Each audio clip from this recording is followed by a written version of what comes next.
Alright, how's it going guys? AlphaYGO back at it again, and in today's video, I'm going to be showing you 3 different versions of Red Dragon Archfiend that you can build using only 3 structure decks for a total of $30. Plus make sure to stick around to the end of the video where I'm going to be showing you some of the signature combos that this deck can do, including a 2-card combo for King Calamity. Alright, so for build number 1, we're going to go with a mid-range version. And to start off, we have Soul Resonator as our starter to search and protect, 3 Bone to special itself and dump any card, 3 Vision to be dumped and search any RDA spell trap. We're going to be on 2 Glitch for a 4th and 5th normal summon. We're going to be on the best Resonators of Crimson and Synchron. Additionally, we're going to be on the Ant package as well for easy 8 access, and a suite of the best Fiend extenders of Wandering King and this Ninja guy. They are searchable in the Resonator command, and speaking of searchable, we are on 3 Rhoda for all the Resonators, and if that wasn't good already, we have another 3 Rhodas right here.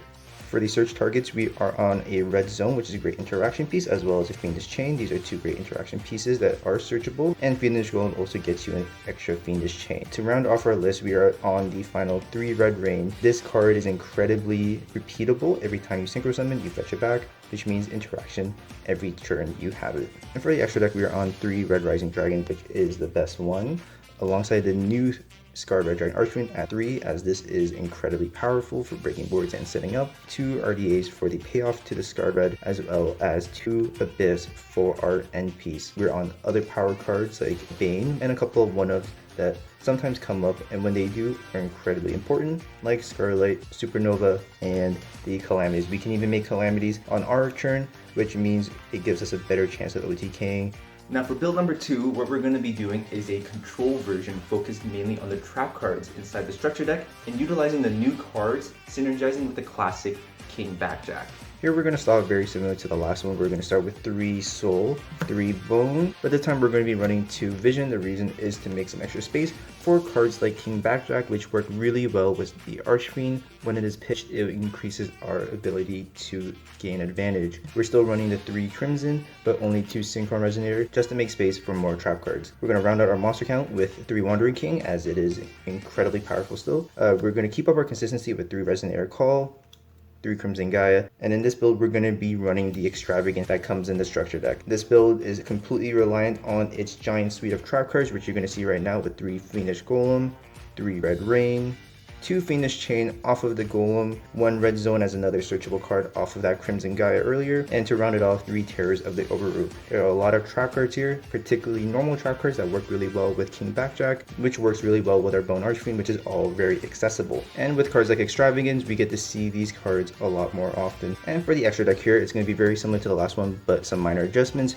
with 3 Red Rising, 3 Scarred Red as usual. But we're going to bump our RDA just so we don't banish all of them off of the Extravagance. 3 Abyss as our main payoff, and again, don't want to banish off Extravagance. And the last 3 can be whatever. I just decided to play 1-ofs. And for build number 3, this one is going to be focused heavily on King Calamity. If you don't know, if you summon this on your opponent's turn, it's basically a turn skip, and we can accomplish this with a simple 2-card combo, which I'm going to be showing you right after the list. And not to be a total geek, but if you haven't already, please feel free to subscribe to the channel, because your validation makes me feel better.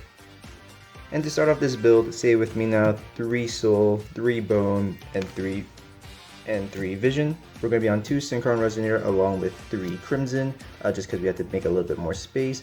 Wandering King, absolutely mandatory as always. And in this version, we're going to be on 3 Red War, just to be on as many extenders as possible, just so we can pump out that Calamities. And this one happens to be able to chain block, which is why we're playing it over that Ninja guy. Next up is the Ant package, which is 3 of the Walker and the Ant itself. And instead of Extravagance, we're actually going to be on the Danger package provided to us as the consistency. Not only are they bodies / extenders, but they may help us draw into Burning Soul. Extravagance has too many times banished all Calamities in the extra deck, and it is pretty brutal. Next up, we're going to be on 3 Resonator Call, because, well, why would we not play 6 Rhodas for everything? And to round things off, we are on 3 Burning Soul, which is going to be the card that lets us get into King Calamity on our opponent's turn. And to round things off, we're on the 1 Red Zone as the searchable interruption in the back row. And for the extra deck, we are on 3 Red Rising as usual, 2 Scarred Red Dragon Archfiend this time with the 2 RDA. We're also going to be on 2 Abyss as one of our payoffs, and 2 Bane, as well as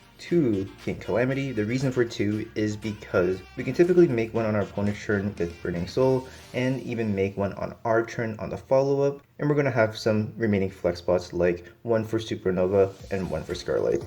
So what I'm going to be showing you is what you can do with just a singular Crimson Gaia. This is just going to be 1 out of 5 cards, and I'm going to be doing a 2-in-1 combo here, where I'm going to show what happens if you also have a Burning Soul in the midst of it. But for now, let's see what we can do with just 1 card. First, we're going to activate Crimson Gaia, which is going to search us a Soul Resonator. Soul Resonator on summon is going to be able to get us the Bone Archfiend. And Bone Archfiend can actually special itself by sending a card from the field as well. It doesn't have to be just from your hand. So we're actually going to send a Crimson Gaia so we can keep our 4 cards in hand. We're going to use the Bones effect to dump a card to level modulate. In this case, we're going to send a Crimson Gaia, and here we can just turn one of these down by a level, which means that together they can now add up to 6. And of course, in this case, it'll be Red Rising Dragon, which is actually going to summon out the Crimson Resonator. And now, because we control a Dark Synchro Dragon, we're going to be able to special 2 Resonators from the deck, which is going to be Synchron and the Vision Resonator. From here, what we're going to do is we're going to synchro off the 6 and the 2 to a Scar Red Dragon Archfiend. Vision Resonator Engrave is going to activate, where it gets to search any spell trap that says RDA. In this case, we'll get Red Zone as an example of what you can get. You can get another Crimson Gaia if you want, or you can get Fiendish Golem. Either which way, you can get Red Zone. From here, what we can do is we're going to turn these 2 now into Abyss. And now we get 2 chain links here, which is the Scarred and the Synchron. Synchron is going to add us back a Resonator from grave to hand, and Scarred is going to summon out an RDA from our extra deck. So we're going to summon out the RDA, and from our graveyard, Synchron is actually going to get us back the Vision. And because you control a level 5 or higher dark monster, we can now special the Vision Resonator. So what we have here is a multiple of options. If we're going second, we have the option of just keep going into different synchro monsters, especially cards like Bane, or we can just pass because we're on 1 Abyss and 1 Red Zone and just a bunch of big monsters. But what we can also do is, again, if one of our cards is Burning Soul, then what we can do is simply set the card. And from here, even though regular RDA would blow up your field because you didn't swing this turn, you can actually use Soul Resonator's effect to banish itself to protect your field from being blown up. Let's say it gets banished, we'll put it in a little corner over there just by its lonesome. And on our opponent's turn, we're going to flip over Burning Soul. And Burning Soul is going to let us fetch back a card from our graveyard. In this case, it could be anything. Let's just say, for example, it happens to be... We'll just say Synchron Resonator. It could literally be whatever the situation calls for. And now this card is going to allow us to synchro summon with what's on the field, which is going to be an RDA and 2 level 2 tuners, which allows us to get into a King Calamity. And not only does King Calamity now block your opponent out from doing anything, we get to trigger the Vision Resonator, which is going to get us another Crimson Gaia for more follow-up.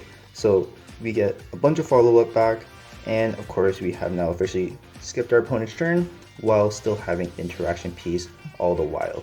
You might be wondering how we can King Calamity our opponent if we don't open the Burning Soul, and my greatest tip is to essentially start with Crimson Gaia to start our play and make sure you open the Burning Soul.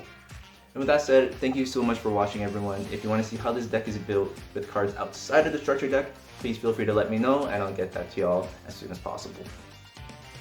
Alright, bye-bye!